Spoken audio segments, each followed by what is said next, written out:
The Daily Debate, and I'm Nancy Sarah Barakat, joining you for the next 60 minutes. And up for discussion tonight is the fuel and electricity price increases introduced by the government in a move to cut state subsidies and reduce the budget deficit. Officials say the high cost of subsidies has led to the neglect of both maintenance and capacity expansion. Egypt's President Abdel Fattah el-Sisi said the sudden move was to increase the fuel prices was a must to face the debt plaguing the country. The increase in fuel and electricity prices issued late on Friday comes after el-Sisi ratified Egypt's annual budget and energy subsidies in mind. For his part, Prime Minister Ibrahim Mahlab said that raising the prices of fuel will not have any impact on the prices of foodstuffs, adding that merchants and owners of passenger transport companies had assured him that the margin of raising tariff prices will be limited.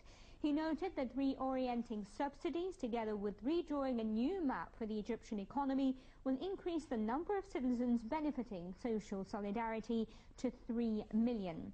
Tonight we're talking to economic experts to try and better understand the challenges that lie ahead and what to expect in the coming stage. The measure has been welcomed by some economists, one must note, who agree that the subsidy cuts and price increases were inevitable. We'll see if our guests share this opinion. It is a fact, though, that the energy subsidies have consumed about a quarter of Egypt's budget in recent years, representing twice what the state spends on education, 4 times what it spends on healthcare. That's what we're going to be discussing on tonight's program. But as usual, it's time to look at some of the news-making headlines here in Egypt. And starting off once again with President Abdel Fattah el-Sisi, who issued a decree extending the terms of office of the board of directors of the current tourist chambers and their associations for a further 2 months up to the end of the current year.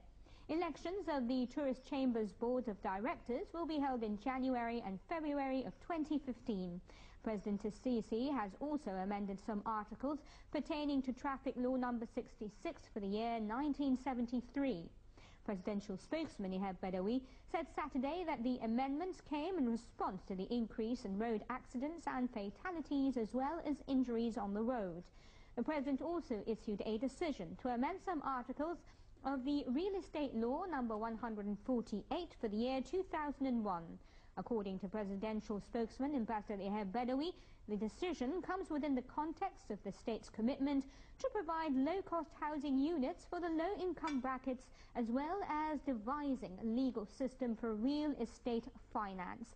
He said the state is committed to outlining practical and legal solutions to provide proper housing for low-income brackets and meet their basic needs and rights. In other news, Ethiopian diplomatic sources said that Addis Ababa has agreed to holding a tripartite meeting between Egypt, Sudan and Ethiopia to tackle the Renaissance Dam project. Now, the sources said that each of Ethiopia and Sudan had agreed in principle on holding the preparatory tripartite meeting this month, adding that the first meeting is likely to take place in Khartoum. Irrigation Minister Hossein Moghezi said last week that Egypt seeks to find a friendly solution to the issue and holding the meeting soon in order to set the mechanisms of achieving the bilateral statement issued by the Egyptian-Ethiopian summit last month. On Sunday, the Cairo Criminal Court resumed the trial of former President Hosni Mubarak, his 2 sons, Alaa and Gamal, former Minister of Interior Habib al-Adli, 6 of Adli's top aides, over inciting the killing of protesters during the January 25th revolution and for alleged financial corruption.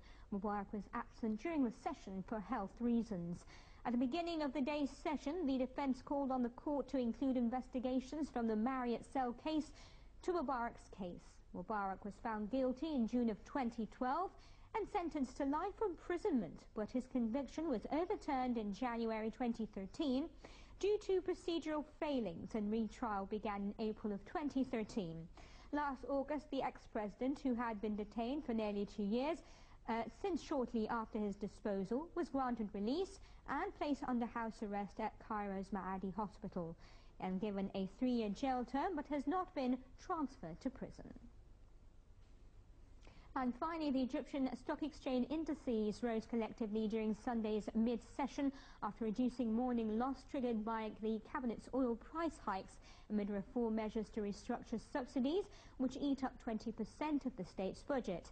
Boosted by purchases of Arab and foreign traders, the benchmark index, the EGX 30, rose 0.62% to hit 8,309 points, up from Thursday's 8,258 points. The small and medium cap index, the EGX 70, edged up 0.71% and hit 604 points, and the broader index, the EGX 100, also added 0.67% to reach 1,057 points.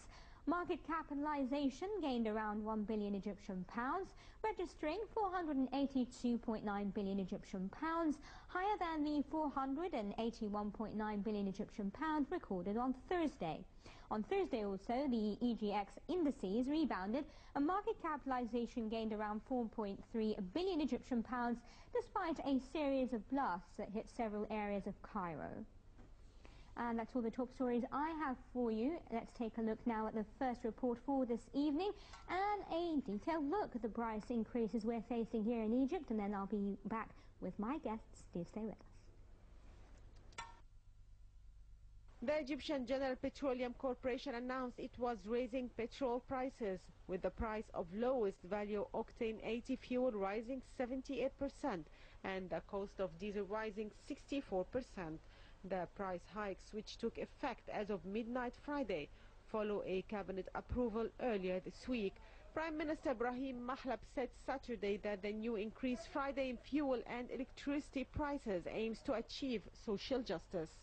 The increase in fuel and electricity prices comes after Egypt's President Fattah al-Sisi ratified a new annual budget.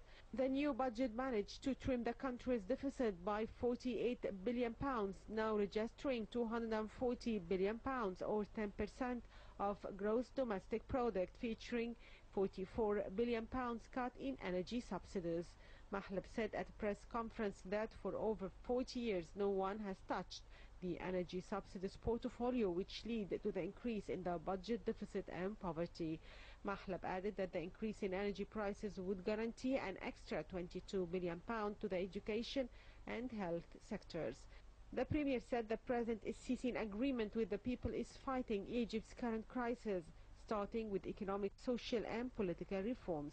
Prime Minister also said that the expected gross revenue from increasing the prices of fuel and electricity will be 51 billion pounds. He later confirmed that increasing fuel prices will encourage citizens to join the government's conservation initiative and was an inevitable option to reduce the budget deficit, which has climbed to unprecedented levels in the past few years. Mahlab called on Egyptians to aid the government and join the reform movement in all sectors to fight corruption, adding that gas prices will only increase by 5 to 10%. Prime Minister Ibrahim Mahlab said that raising the prices of fuel will not have any impact on prices of foodstuffs, adding that merchants and owners of passenger transport companies asserted to him that the margin of raising tariff prices will be limited. Electricity prices also saw their share of hikes as Egypt's electricity minister Mohammed Sheikh held a press conference on Thursday to announce the new tariffs for both households and commercial sectors, representing a new increase in energy prices. According to Sheikh, the new tariffs, which started this July, aim to trim the state's subsidies for the electricity sector by 67% over 5 years to reach 9 billion pounds, instead of the 27.4 billion pounds already allocated in the fiscal year 2014-2015. Electricity tariffs didn't change for more than a decade, until 2004 when the government announced a plan to raise prices, later halted in 2008 as a result of the international economic crisis.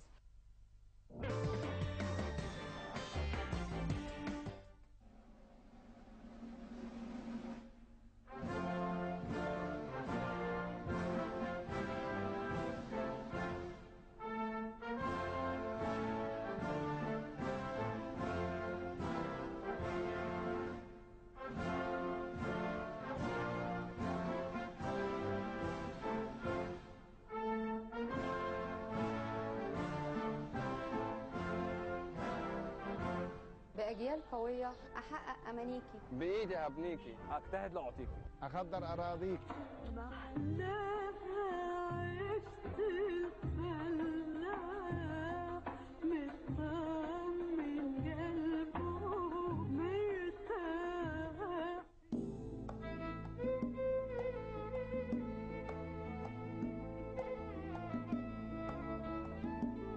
أبهر العالم بيكي.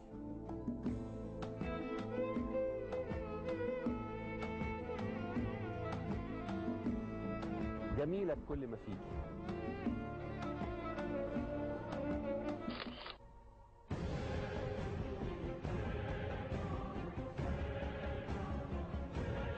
بدمي أحميكي.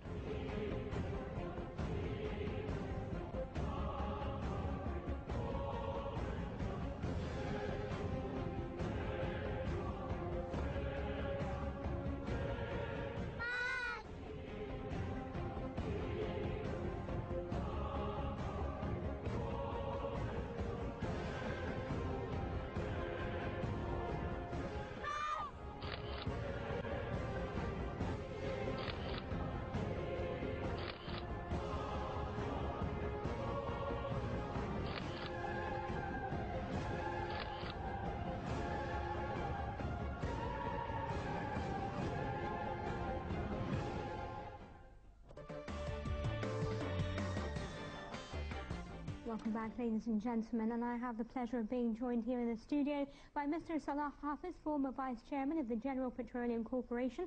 Thank you very much for coming in tonight, sir. And also joining me is Dr. Emaad.muhanna, Professor of Economics. Thank you very much for your time. Let me start off with you, Mr. Salah. Obviously, let me start off with your opinion over the price hikes in both fuel and electricity, the pros and cons. I see only pros, actually. And it is timely, a bit late. It should have occurred much earlier. And but I like the piecemeal process. You know, that they're not doing it in total. They're starting with the percentage, and then they're coming. Hopefully, in the fullness of time, the subsidy will have been removed completely. Right. Well, generally, people are concerned about the price hikes and what they may lead to with regards to increase in transportation costs, the costs of foodstuffs, etc. What would you say to those fears? Well, it is justified, you know, to be worried. But we either think, you know, for the future, long term or medium term or short term. Right. In the long term, in the fullness of time, as I said, this mechanism has to be removed completely. I'll give you one example in India. In India, 25 years ago, they were burdened with over-regulation of the system, and subsidy is one parameter of, or one of the factors of over-regulation. They decided to remove subsidy completely, 100%. Right. Completely, 100%. Right. And from then on, the curve of development went sky high. And now, after 25 years, they became one of the strong powers in the world. Right. So this is a vivid example of the subsidy. The subsidy is a burden. The overregulation is disguising the problems. You can't tell the exact size of the problem with artificial mechanisms like that in the formula. So I'm all for it, and I have advocated this action a long time ago. And I see the only cons, of course, is the agitation that will inevitably occur in the streets. But I think the agitation and the stirring up will be from those that will lose the benefits of the subsidy, not the poor that really need the subsidy. They will not. It will not be. They will not be affected substantially, you know, by the, because energy represents a small portion of their expenses. Right. So they will be affected, no doubt about it. But the government has to be very alert. They monitor the development that will occur the negative impact of this decision, and they have to be ready to react and to deter those that are opposing this action. Okay, I'll come to you, Dr. Ahmed. Your opinions of the fuel price hikes and obviously that of electricity as well. Let's first look at the main problem we're really having here. The main problem here is the fiscal deficit. Right.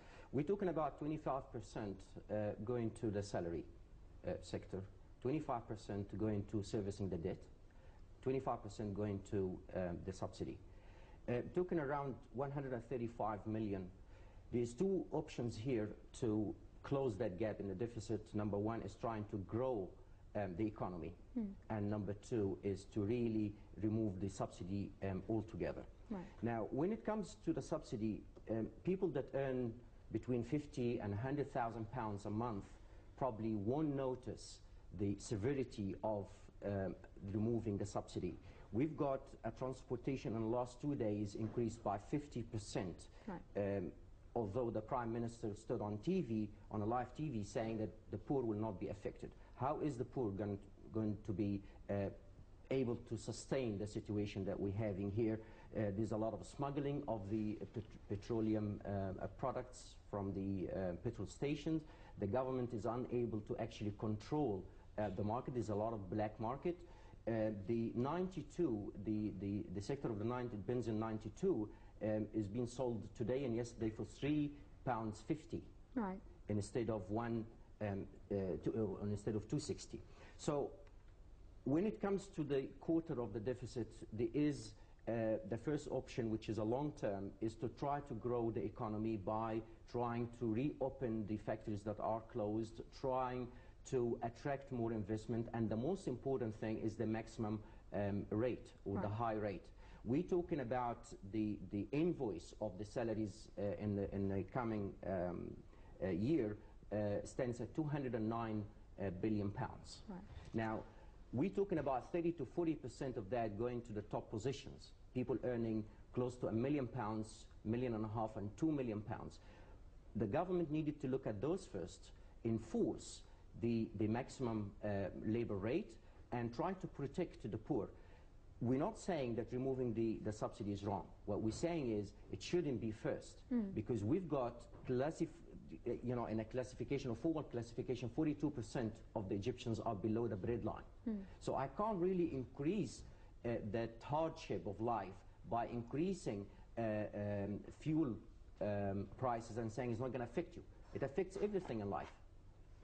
Affects every aspect in life. Right. So we can't really ignore that. So this decision is wrong, and it's wrong especially in timing, and we need to look at the street reaction, listen to people, see what needs to be done first before we go into that. When it comes to electricity, the Prime Minister said that it ranges between 2 to 7%, and he gave an example of 100 kilowatt consumption will increase from £10 to £12.50, right, which 25%. So we're going to have invoices everywhere going up, transportation is going up, food prices are going up, bread you can't find, fuel consumption in terms of car, transportation, everything is going up. So we're going to face major unrest on the street. That's my expectation. Do you think it would have been better had the lifting of the subsidies, especially on fuel and electricity, been more gradual? That's right. Right. That's right. Because we're talking about, fuel is 80% of subsidy. Right. So when we talk about 25% of the whole budget is on subsidy, fuel is 80%. So you cutting 80% of sustenance on a lot of people.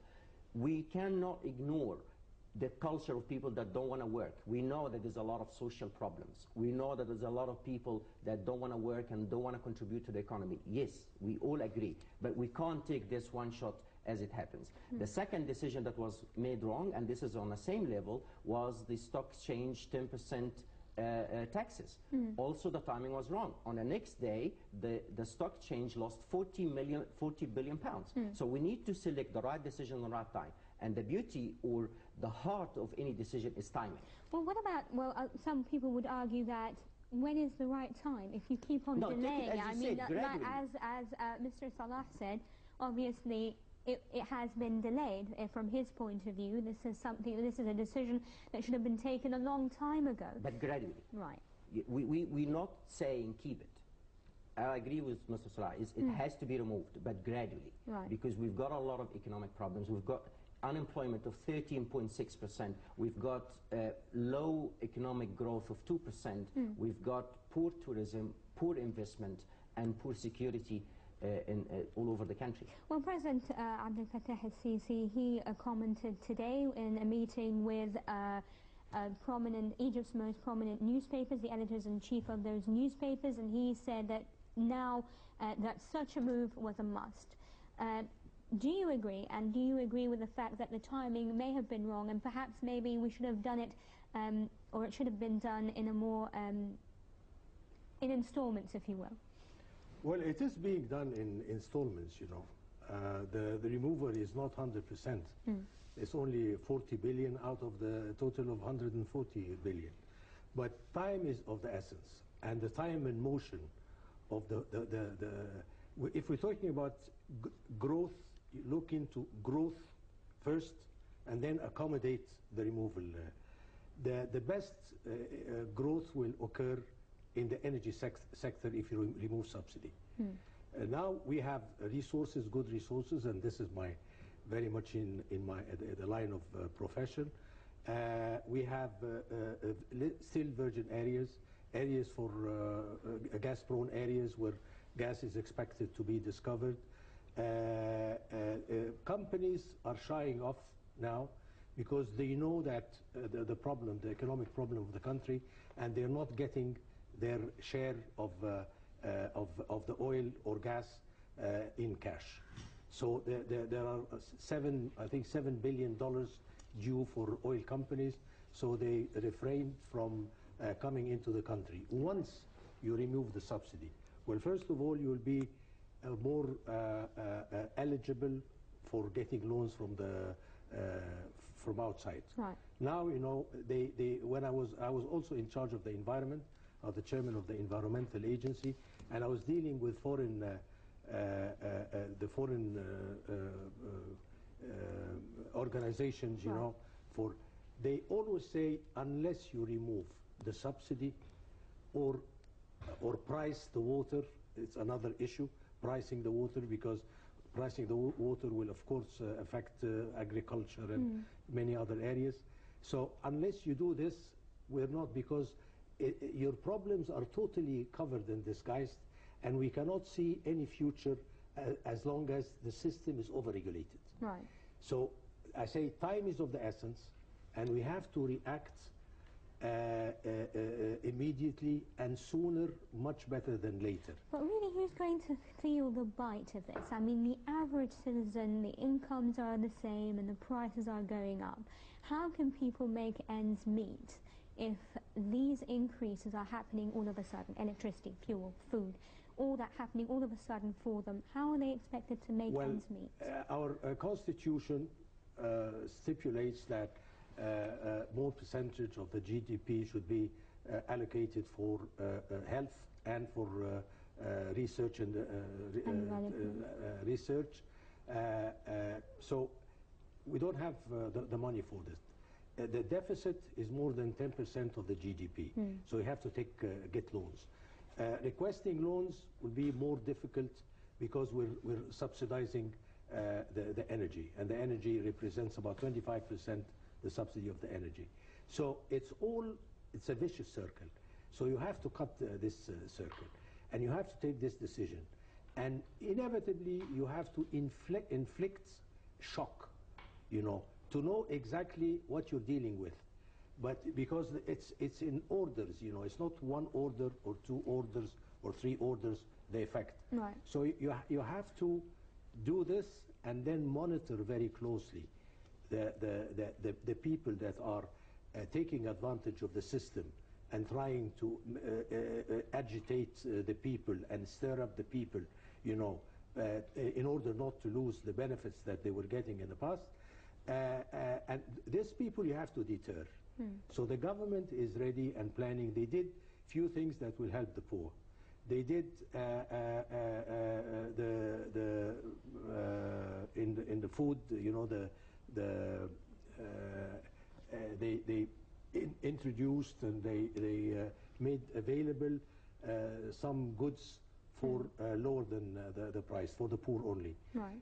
They have made minimum salary, which will help a lot of big sector of people, you know, to earn more money, and maximum salary. This also will help getting more cash, you know, for the new items that are being introduced. Right. The income tax, and I'm very much for the tax on the stock market. Right. I think it was timely. It made a hiccup only, and the value of what we lost in the market is not really indicative of anything, because it picks up again. You know, the indicator went to less than 3,000 and above 12,000 at one point of time. So this depends on many factors. But for one day to lose cash in the market is not really indicative.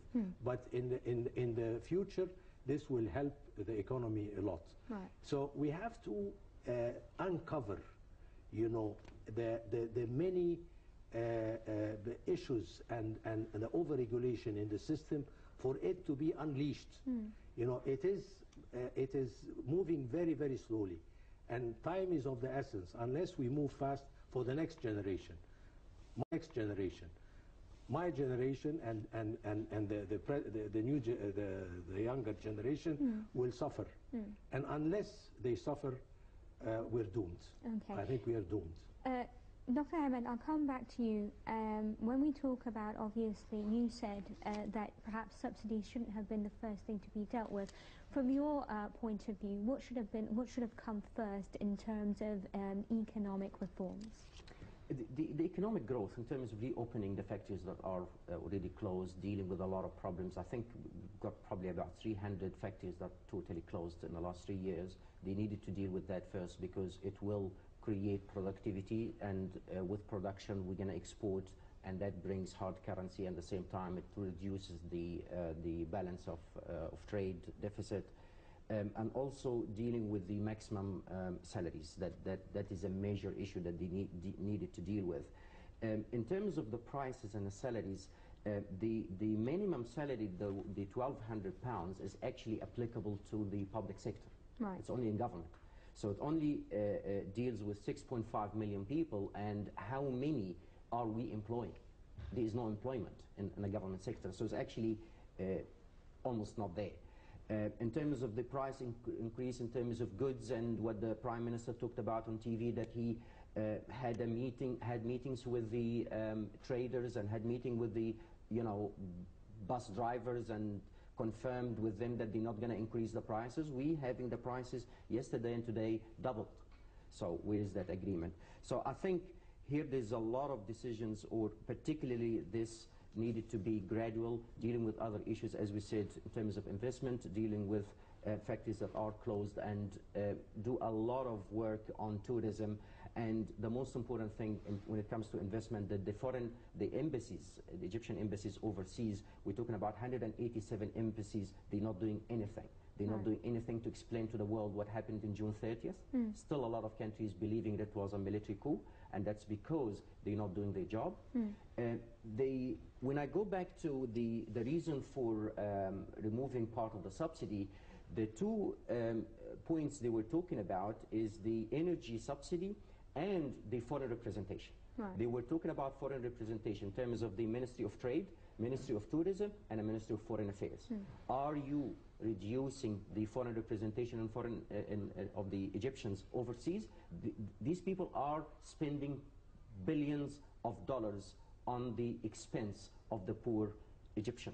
Right. They're driving expensive cars, they're living in palaces, and I've seen them, and I don't want to really get deep into that, because there is a lot of expenses that these embassies should really monitor what they are expending and what they're giving this country in return. Right. They're not doing their job in promoting Egypt as a tourist destination. They're not promoting Egypt well as a good place for investment, and they're not even protecting the Egyptian labor all over the world. Who's going to feel the bite from your perspective of these price increases? Two sectors: the unemployed, that's number one, and the ones that are on a minimum rate. Right. Because this is not just a say. The cost of transportation for a normal man was around 300 pounds. Right. It's now going to go up to 450. So we're cutting out a large amount of his probably savings if he has, and everything else is going to go. We already heard about the telecommunication companies going to increase their tariffs as well, so this is another problem. Food prices, everything is going to go up, right. because it builds on energy. Right. So how are we going to be dealing with this? I mean, obviously you've got a very dark perspective of what's happening here. So how are we going to do? How does the government, or what should the government be doing to alleviate some of the suffering that's going to, or some of the impact that this decision is going to have on the standard of living? Monitoring, but this is difficult to do. Right. There's a lot of smuggling of petrol from the stations. This is really the hard part, is monitoring what has been happening, and even monitoring is going to be difficult. Because we've got a corrupt administrative system. Right. This is really what has been happening. We've got a lot of people in official positions that were counselors and assistants and followers and supporters of ministers that were caught in acts of corruption. They're still in government. So if we cannot reform the administrative decision, there will be no monitoring whatsoever. Right. So how important is it? Because, I mean, it was also always mentioned when by officials, the restructuring and the looking at corruption at a certain level. How do you think, how important, imperative is that we deal with this? This is plan number one. Right. Has to be done. If you reform the administrative system and put the right people in the right place, everything else is going to work fine. Because at the moment, what even Mr. Mahlab is doing, he's going onto the street and monitoring himself. This really means that he's either unable to run his government, or the minister involved in that particular project that Mr. Mahlab is following is actually not doing his job. When it comes to administrative reform, we're talking about three factors. Number one, people. Number two, the institutions. Number three, laws and regulations that govern the institutions. So if you're going to take a corrupt person, put one in, if the institution is not restructured properly to deal with Egypt in the 21st century and change the rules and regulations that has a lot of loopholes that they play on, we've got to work on the three factors: change the people that are corrupt in the system, reform institutions, and we at the moment got about 6.5 million people in the administrative system. We only need 2.9. Okay. So we've got really a lot of unemployed people that actually slowing down the system. Okay. I'll come back to you, Mr. Salah. You mentioned that lifting the subsidies will allow Egypt, or make Egypt more eligible for foreign loans. Some people are very much in favor of the idea of getting loans from abroad. Are you for or against the idea? And what are the pros and cons? It's inevitable, you know. If you have a deficit, then the deficit has to be covered. Right. So if you cannot find a cover for it, you're in a problem. So I'm not for increasing the loan, because the service of the loans represent a big portion of our budget, but it's inevitable for some time. Either we depend on donations or loans. But you know, if it's a reasonable percentage from the GDP, then you know, with time things will improve. But there are 3 points I would like to talk about. A rule of thumb, and has been verified in Egypt, that 30%, I used to say 20, but studies prove that 30% of the people that don't need the subsidy, they get 70% of the subsidy. Right. And overseas, you know, abroad, I mean, they talk about the carbon footprint. The carbon footprint represents the energy used, to receive services or goods or the household, the expenses of the household. So it depends on the living standard. The carbon footprint is high or low, and there is something that is being said, that the carbon footprint of an average American, if it's applied to all the inhabitants of planet Earth, the 7 billion, we need 9 planets like Earth to sustain the needs of this living standard. So it is known that the living standard, as it becomes higher, you consume more energy, and hence you get more of the subsidy. So 20% or 30%, they get 80% or 70% of the subsidy. So this has to be rectified. This is number one. Number two, the increase in the transportation that we're experiencing now, this is, I believe, it's temporary, because they will have to impose a pricing system, and they will deter those that are not adhering to the pricing system. So this remains to be seen, of course, but this is, I see it coming, and the government will be very adamant, from what I heard in the media and read in the media, that they're very adamant to apply this way. The last thing is the sustainable development. We're talking about sustainable development is the future now, and you cannot work with sedatives and things to alleviate temporarily what's going on. We have to take decisions, however severe they might be, but they have to be taken despite the negative impact that will inevitably occur.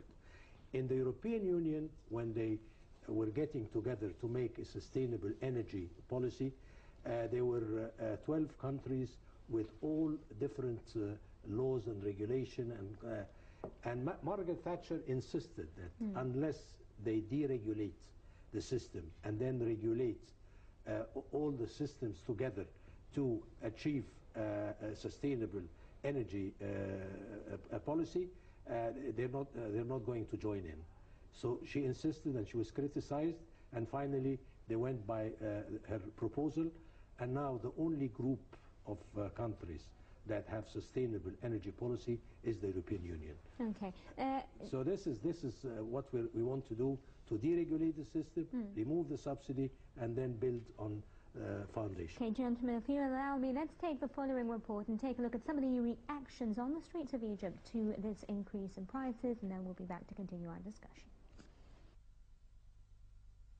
Amid fears of the consequences of the steepest comprehensive fuel price hikes in decades, a number of economists and analysts have welcomed both the timing and the magnitude of reforms to Egypt's bloated fuel subsidy program. On Friday at midnight, the government of Egypt raised the prices of 3 widely used state-subsidized fuels, 80-octane gasoline, 92-octane and diesel fuel, by up to 78%. Egyptians woke up to find the prices of certain modes of non-governmental public transport, such as the popular microbus, were charging 50% higher fares than the previous day. The Egyptian government's decision to increase the prices of subsidized fuel from Saturday has raised the concerns of many microbus drivers whose revenue might be affected. The government has tried to assuage fears that the price hikes will not affect public transport, saying that public services such as the Cairo Metro will not see fare increases. Microbus drivers reacted with concern on Saturday, with many increasing their fares significantly and others striking in protests. Drivers in Suez went on strikes, leaving many commuters to continue their journeys on foot. The governor of Cairo, in an attempt to calm the mounting anger of drivers, announced an increase in fees for microbuses that travel between Cairo and other governorates. However, drivers in Cairo did not convene to the increases set by the governor and instead further increased their tariffs. In Sharqiya governorate, scuffles broke out between drivers who increased their rates and groups of commuters. Speaking about the planned fuel price hikes, Finance Minister Hani Qadri said that the government plans to control inflation through the prices of basic commodities it offers in state-run grocery stores, which are 25% below market price. Meanwhile, he points to the government's planned spending increase in health and education, as well as social solidarity pensions, as channels by which the burden on the poor will be alleviated thanks to the fuel subsidy cuts.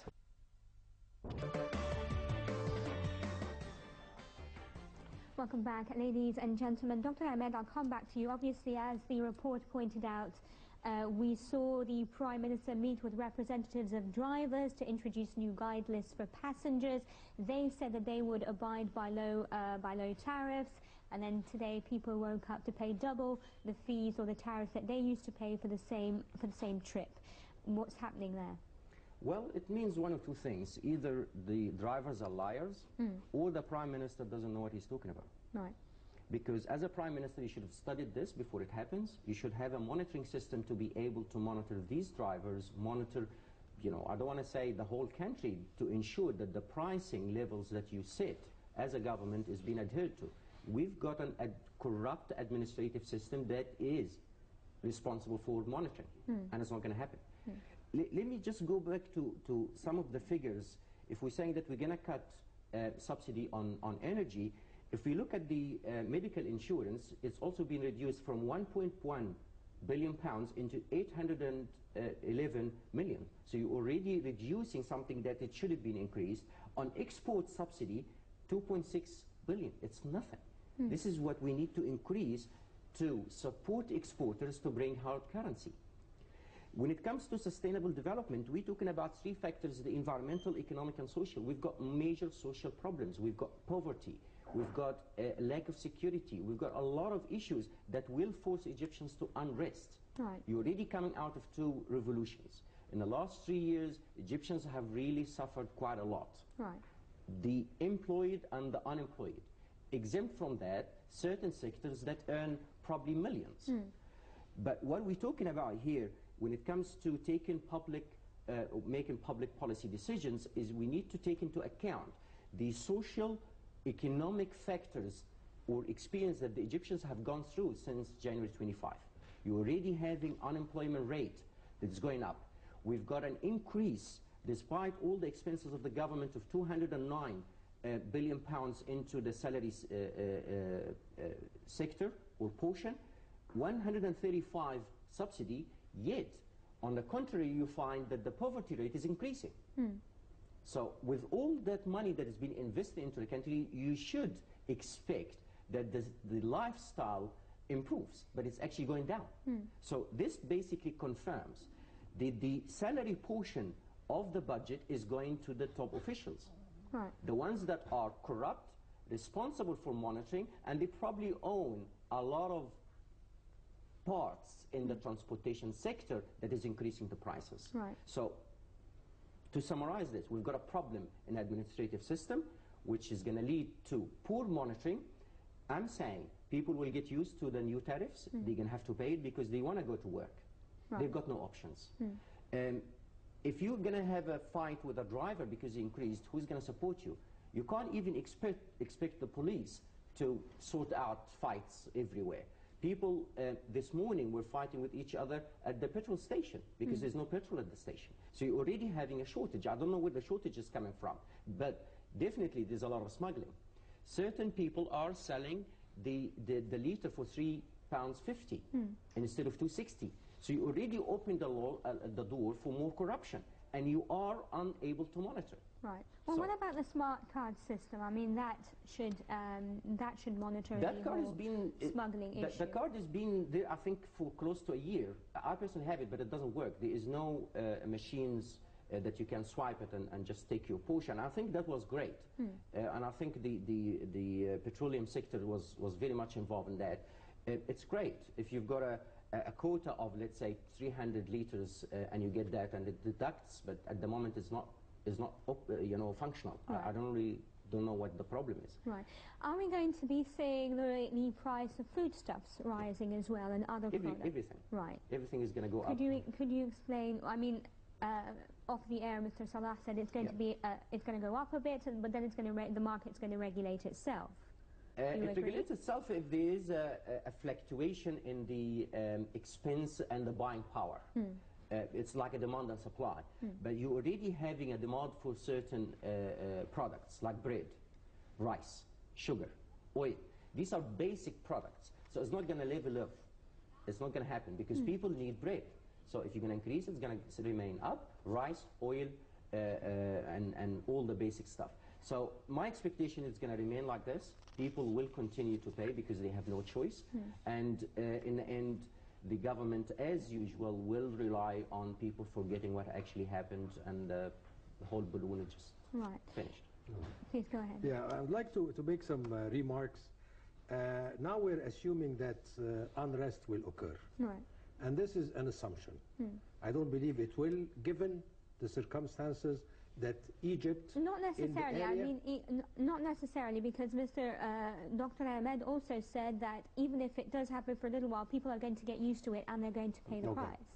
Okay, but there's prerequisites that will was put forward, like the officials are corrupt, unable government, and social corruption at large. If I put assumptions and prerequisites like this, I will be doing nothing. Right. And do nothing will doom the country completely. We have to take a step forward. If someone is in critical condition, sometimes you have to give electric shock. You have to do something and see the consequences of the shock. Now we need this. I mean, we are in a very, very bad situation. Right.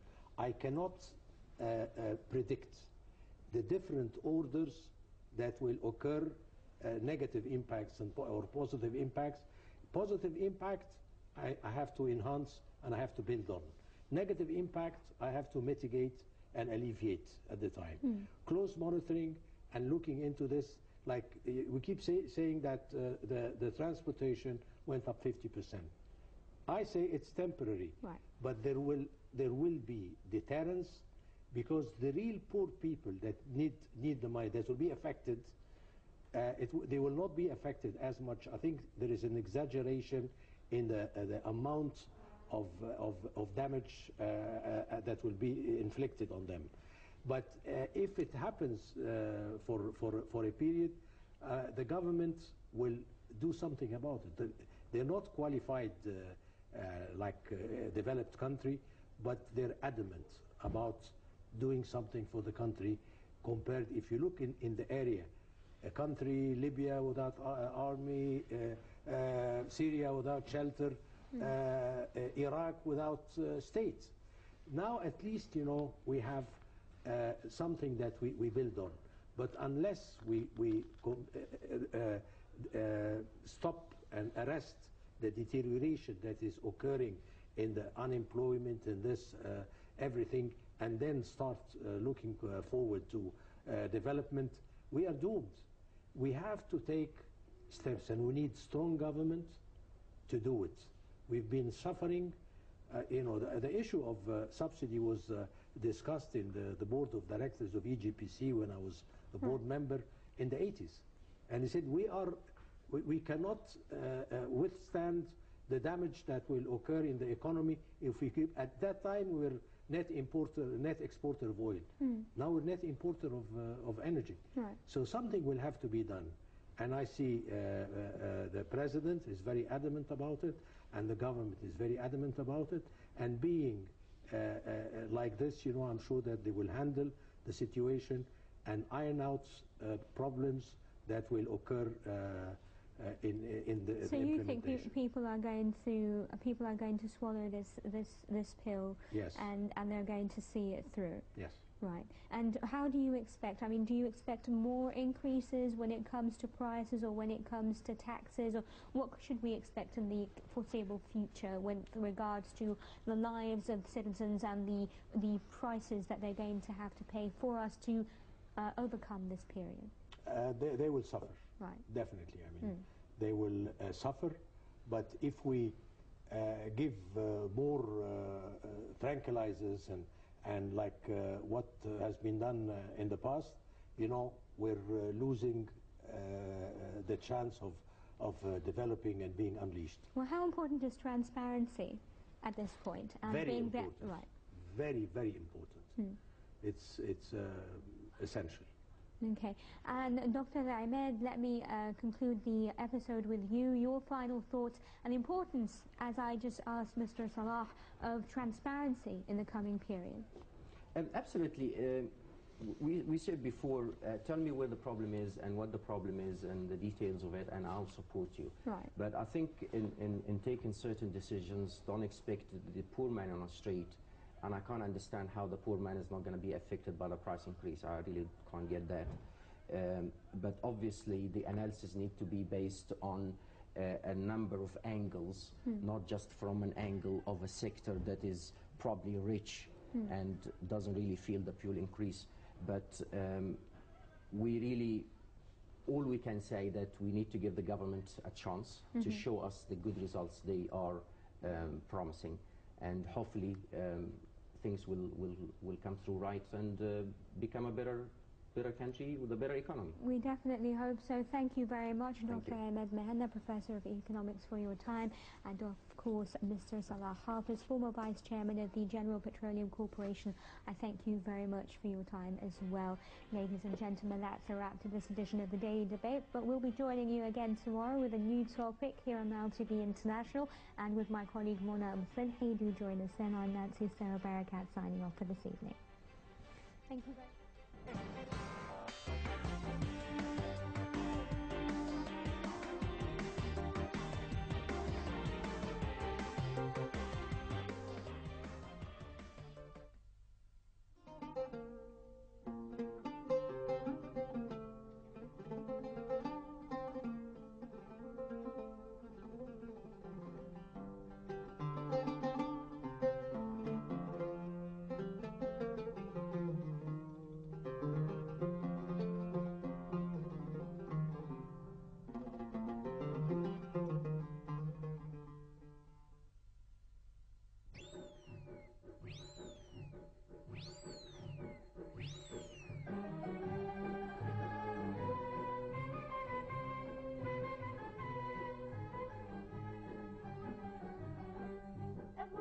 يا ولد